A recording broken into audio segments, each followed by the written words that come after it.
Hey guys, it's Mountain Walk, and today we're going to be talking a little bit about more pre-modern decks, more sweet pre-modern stuff. It's going to be pre-modern and it's going to be awesome. And let's go ahead and take a look at these newest decks. Or well, this one's from January. This tournament's from January, I believe. So I'm not sure when this one's going up, but let's just get into it. Okay. So what we got here? We got, well, basically a typical stasis list. Like, nothing looks weird here. This is just stasis. You play all the stasis stuff. You play Forsaken City, so you can untap and play spells, or at least just pay for your stasis. Then you have stuff like Thwart and Gush and Foil. Again, more free spells to, counter spells or draw cards or whatnot. Um, Chain of Vapor to obviously bounce things. Arcane Now is more counter magic. Most of this stuff, I think, like Stasis is pretty solved-ish, more or less. I think I haven't played it in a long time, but I think this is pretty close to what you'd really wanna be going with. And you got, of course, your there's some random stuff in here. Intuition, I guess that gets you three of anything you need. Obviously, gets you a stasis. Then there's Ensnare, which taps things for free, and then Boomerang, which just bounces random permanents. And then, of course, looking at the artifacts, we have Black Vice. I mean, this is like a Vice deck if I've ever seen one. Well, any sort of prison deck is, I guess, but this is definitely one that I've been like, okay, let's just play 4 Black Vice. I don't see a lot of people playing 4 Black Vice. Like, maybe it's actually really bad, but I would always just be like, yeah, time to jam 4 Black Vice. 4 Beta Black Vice. Suck a dick. I don't care. Power K against Weenie decks, and Howling Mine is, well, to make them draw more cards, and you draw cards too, I guess, but um, more cards in hand, more damage they'll take from Black Vice, of course. And then in the sideboard, nothing too wonky. Chill against red decks, Curse Totem against creature, BS. Felton's Cane, I guess, if you're looking to win against control decks. Hydroblast against red decks. Morphling against, well, I guess it's a really long game sort of win condition. Of course, it can untap itself. So if you have like a bunch of Forsaken Cities or something, then we have Null Rods against, well, obviously artifact-based decks. Stifle, Crypts are pretty obvious what you would use those for. So this is nothing weird, but this is a pretty good version of a Stasis, I think. I don't think I would change much, other than, like I said, I have a hard-on for 4 Black Vice. So, but maybe that's just me. Maybe that's actually incorrect. Okay, so maybe the theme. Let's just say the theme of this video is really fucking good mana bases. Yeah, that's right. I said it. Mm-hmm. I got beer and I got good mana bases. What more do I want? Look at this fucking thing. So we have the only issue I really had when I was playing like Roatog was I'm just like, I don't know if the City of Brass are gonna be enough for like all my different spells based on my non-blue spells. This guy went pretty hard. Obviously, he just 2 additional, basically gold lands. So the 4 Undiscovered Paradise, 1 Gemstone Mine, 1 City of Brass. In addition uh, to the Mox Diamonds, and that's pretty good. That's pretty good. Because yeah, like I said, my only issue not being able to play like just play my non-blue spells on time, I think is the biggest issue. So not being able to play like Meddling Mage when I draw it, or Rearm Dryad when I draw it, stuff like that. So I think this is pretty good. But yeah, I think that's pretty much what I would do. Is definitely just jam more of 5 color lanes in here, which is really good. Gives you, well, this gives you more consistent mana. I mean, obviously nothing here is too weird. Obviously we don't have Brainstorm or Force of Will, of course, but a lot of the other old standbys, things like sleight of hand ops for card selection, gush, portent, daze, and stuff like fire, nice, peak, foil, counterspell. I mean, peak is really good because it tells you what you need to do, what you need to plan for, whether you can tap out or not. It's cantrip, so yeah. And pretty much all the Grotog lists, at least I should say, in Premodern, are like 4 Dryad, 4 Belly Mage, 3 Tog, which I think is fine. I don't think you ever want to play 4 Tog. And I think 2 might be too many, but that would definitely be too few. But 2 Tog would be the floor, 3 Tog would be the ceiling, and I'm okay with 3 Tog. I like the foil. I mean, everything looks good. The deltas, of course, are just there to feed the Psychotog, because that's pretty nice. Or I guess you could shuffle off a Portent, which is okay too. So, I should talk about the sideboard. Obviously, the fetch lands are good with Sylvan Library as well, and then you just have a bunch of like other cards you can add. Swords against creature decks, Reanimator, Stifle against anything Stifle is good against, of course.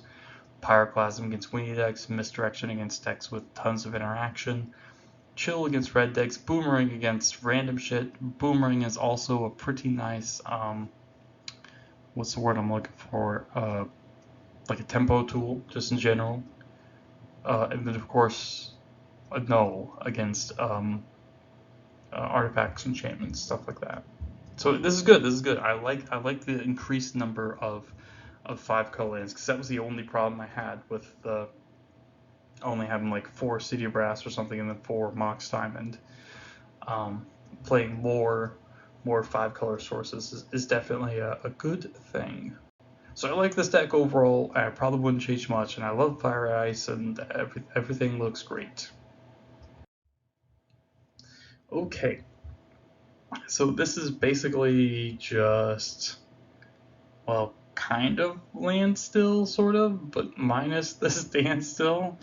But it's okay. I like the factories, and still the factories and conclaves is good. Remote Isle is your 26 lands, which you can cycle, which is so basically makes you have 25. Kegs and stuff. Portent, that's a good card. Impulse Foff, Counterspell, AK. All that stuff is not too wonky. I mean, AK without Intuition, I'm a little iffy about. But you got Miscalculation, again, another good card. Cycles. Stroke of Genius is fine in the late game. Forbid is also fine as a one of. And then, of course, Rainbow Efreet. Rainbow Efreet is fine. I mean, it's kind of interesting. I'm not 100% sure about Rainbow Efreet. It's interesting. It dodges removal, dodges your own like wraths and stuff like that. Although this deck only plays like Achroma's Vengeance, so I guess you're mostly just being like making your opponents play around the wraths you don't have, which is kind of weird. So this is kind of an interesting take on like some sort of land still-esque deck. But obviously you only have like the Mishra's factories as the only part, or the Mishra's factories in the Fairy Conclaves. There's no wastelands or anything like that. So, don't know, but one of the nice things is the sideboard lets you transform into a more aggressive deck, or it just gives you better cards post board. So against combo decks or the control decks, mostly combo decks, Rootwater Thief and Meddling Mage. Of course, Meddling Mage is great against combo. Rootwater Thief, of course, can basically eventually just take all their relevant combo cards, so they can't win, which is obviously great. And of course, it's a block too.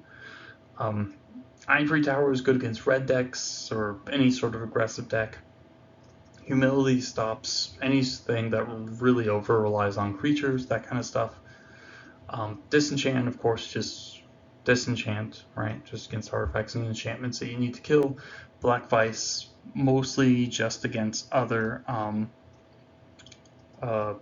control decks. And Aura Silence is just, well, just a third disenchant, really, more or less, but with some other utility. So, yeah, kind of interesting. I wonder how well it worked out for this person.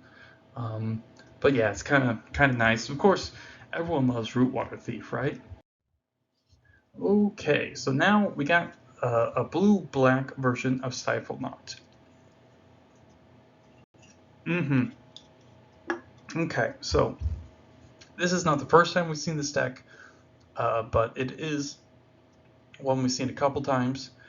I mean, again, mostly the main deck of these Dreadstill sort of style decks aren't that different. You know, you have just Vision Charm, Stifles, Dreadnoughts, card draw spells, lots of counter magic, and the black version, of course, you have stuff like Duress. And then a lot of the time they play Mesmeric Fiend. So, yeah. Um, sideboards. Look at that. We have a lot of interesting stuff. I mean, some things are kind of obvious. Tormod's Crypt, Engineered Plague, Chills, Cabal Therapies. These are against graveyard decks and creature-based decks and red decks and all sorts of crap. Smother's just more removal. Reanimate is good as basically extra dreadnoughts if you have a dreadnought in your graveyard and like a stifle or vision charm in your hand. Or you can reanimate other people's stuff. Edict again, more removal. Counterspell, just more counter magic. Yeah, so it's kind of interesting. Wonder how it plays. But yeah, it's definitely not. It's okay. I think I like the red versions better. I think I like not having to rely on Dreadnought as my main win condition, obviously, because that makes or can make some things like shatter effects just more better than they need to be. I think so. You don't really lose a lot by having to play like Grim Lavamancer and Lightning Bolt and Mishra's Factory and Wasteland and whatever else. Like there's not much of a big deal. I'm like, oh, I'm a little bit slower. Oh no, I can't play my Lotus Petal, but it's like you get to play more impactful cards, really. So I think that's a better deal. But this is kind of interesting. Always lots of interesting standstill decks. Well, I guess this one doesn't play standstill, but you know what I mean. Okay, right. So continuing on with our theme of really sweet decks that play really interesting mana bases, we have basically a 5-color sliver deck.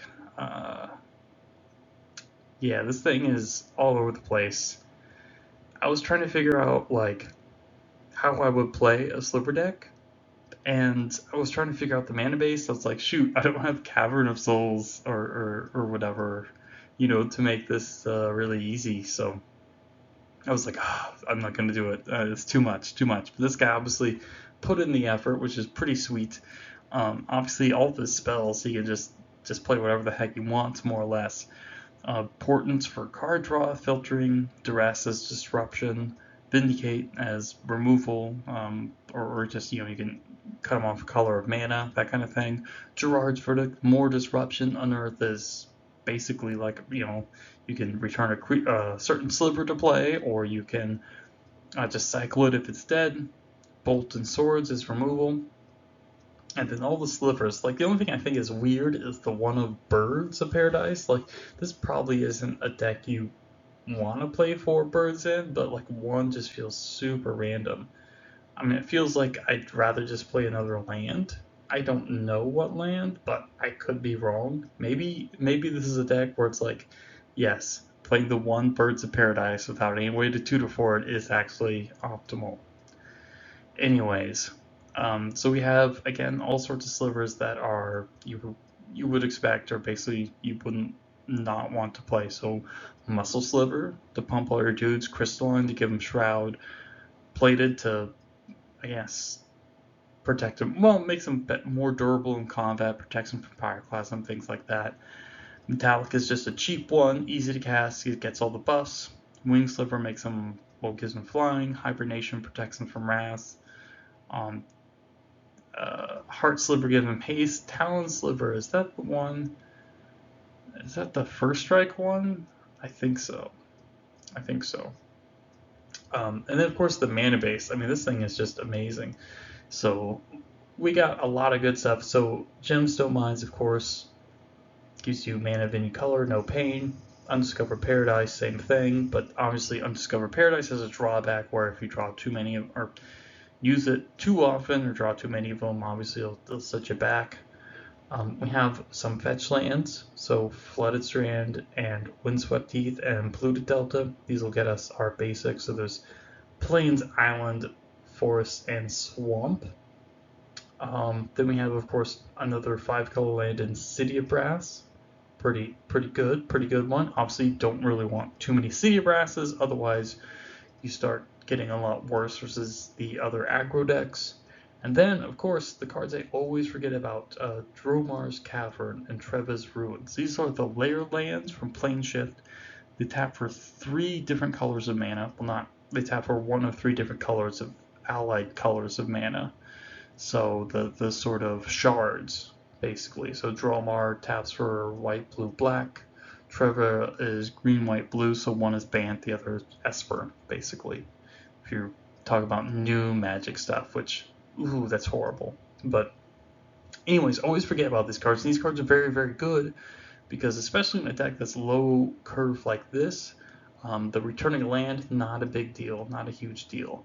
So that's pretty clever, pretty awesome. You could tell this guy obviously probably put a lot of thought into his mana base with all these numbers. You're just sort of like, wait, what, really?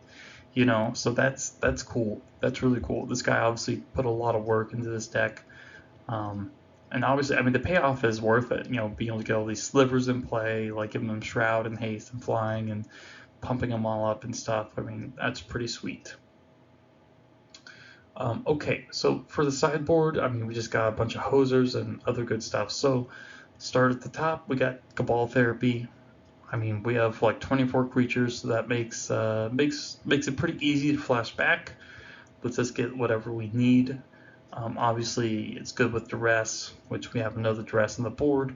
Chain of Vapor against random stuff that we need to kill at instant speed, or bounce, I should say, at instant speed. Disenchant against artifacts and enchantments, of course. Heroes Reunion, this is very good against red decks, the Sly decks mostly. Gets 2 mana, gain 7 life at instant speed.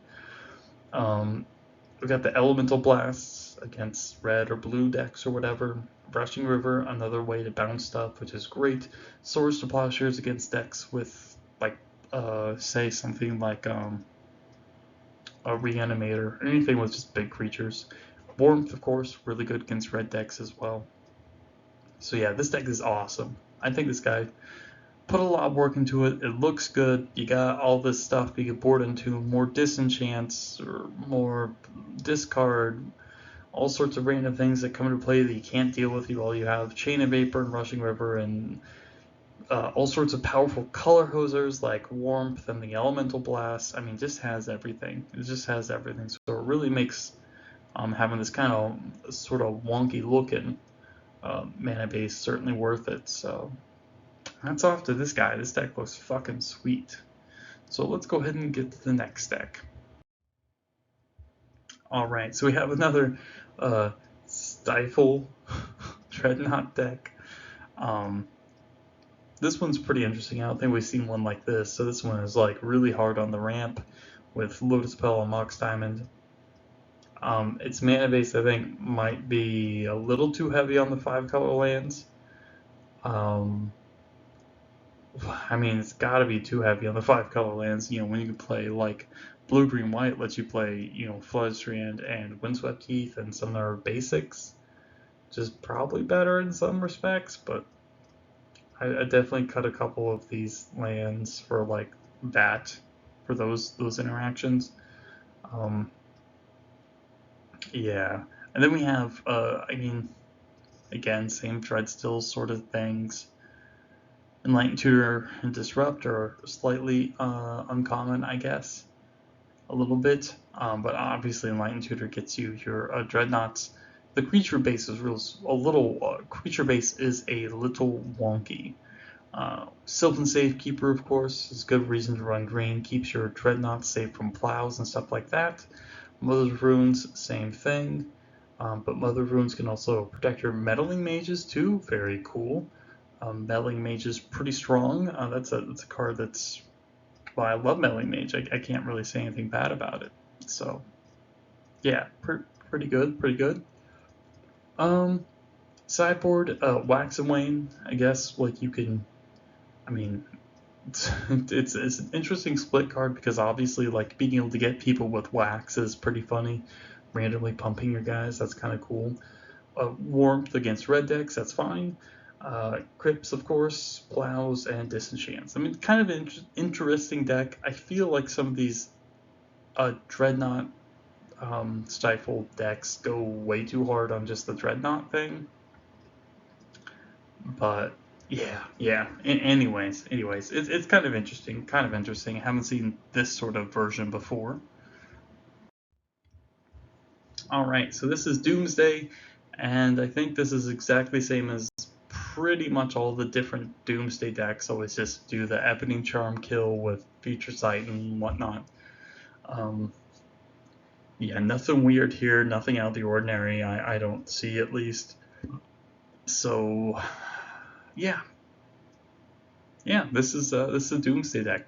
It kills by recurring Ebony Charm over and over and over again. It's kind of funny. So yep, that's basically it for this one. I don't know what else to say. So yeah. All right. This is again another interesting deck, another interesting mana base, and really, I'm trying to think. I think this is probably the first time I've seen a Hermit Druid style deck in Premodern. I don't think I've seen one beforehand. So this is pretty sweet. Obviously, if you're playing Hermit Druid, do the combo route, you can't play a mana base with any basics. So fortunately, though, we've got like a ton of good basic or non-basic lands to play. Mox Diamond, which is, again, another just 5-color fixing thing, could probably just be Lotus Petal, especially if you're only playing 21 lands. It's a little risky. Bunch of some discard, so the 4 Mask and 1 Therapy. Therapy is good because once you activate Hermit Druid, you'll mill your entire library into your graveyard, and then you can Therapy them before you cast your Suture Ghoul for whatever card you think they have. Living Wish and Worldly Tutor, of course, get you more Hermit Druids typically. Then you have a bunch of crap you can mill into your graveyard, all the creatures, so the Chroma, Spiritmongers, Grand Demons, Suture Ghouls, stuff like that. That is all going to be exiled to your Suture Ghoul when you either reanimate it or exhume it or whatnot. And the Croson Reclamation is pretty important too, because so if like someone, say you mill your graveyard and say they disenchant your Dragon's Breath, you have to Croson Reclamation 2 cards into your graveyard, into your library. Otherwise, you'll just lose on your draw step next turn, which is obviously bad. So, yeah, that's pretty important. This is interesting. Lots of good stuff. Lots of interesting things. Interesting choices. Obviously, put a lot of thought into this deck, which is cool. I mean, sideboard, you have all your Living Wish targets, Uktabi Raiding Tang, Monk Realist against artifacts and enchantments, respectively, Ray of Revelation against enchantments, another Croson Reclamation, a Hermit Druid to wish for, Flaring Pain, I guess to get around Moment's Peace. It's interesting. Gilded Drake against the Mirror or Reanimator or something. Or I guess just to, something. The Sylvan Safekeeper, if you want to be able to wish for a card to protect your Hermit Druid. Defense Grid against blue decks. Chill against Sly and other red decks. Coffin Purge as another Graveyard Hate deck against the Mirror or whatever. So everything looks pretty good. It looks pretty good. It looks pretty strong. I'm not really surprised. This deck is pretty fast. And it's basically a 1-card combo.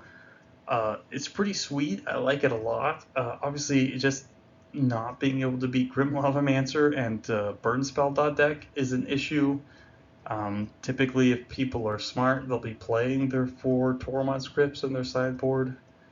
Again, because against most combo decks, so yeah, uh, it can have issues with that. But against decks that are unprepared or something, which obviously, like I said, I don't think I've ever seen a Hermit Druid deck in this format before. Um, yeah, and again, mostly it's just probably because Sly is just so good. It's certainly one of the best decks in the format, and I don't know how you beat it. So yeah, I mean the chill is good, but like yeah, then I mean that's good. That's turn 2 though, so it's like okay, please don't drop like a Tormod's Crypt and a Grim Lavamancer on me first turn. I mean that's fine if that's your plan, but yeah, it could be an issue. But I think the deck is certainly super good, but it has a lot of axes where you can interact with it. Again, mostly just like creature removal in general. Tormod's Crypt is removal. And then there's just random stuff like permanent based hate that can be an issue. So like things like humility and whatnot. Um, yeah, that stops anything from doing anything. Even something like Engineer Plague, which kills their username like human, and that kills their Hermit Druid. Obviously, that's an issue. Uh, but I think the deck is very good. So this is pretty cool. I like this a lot. So this is an interesting deck, and it's not really surprising why they won. Why they won. Most people probably were like, "What the heck are you doing?" So, anyways, this is pretty cool, pretty interesting. So yeah, good stuff, good stuff. So that's it for today, guys. So thanks for stopping by, and have a nice day.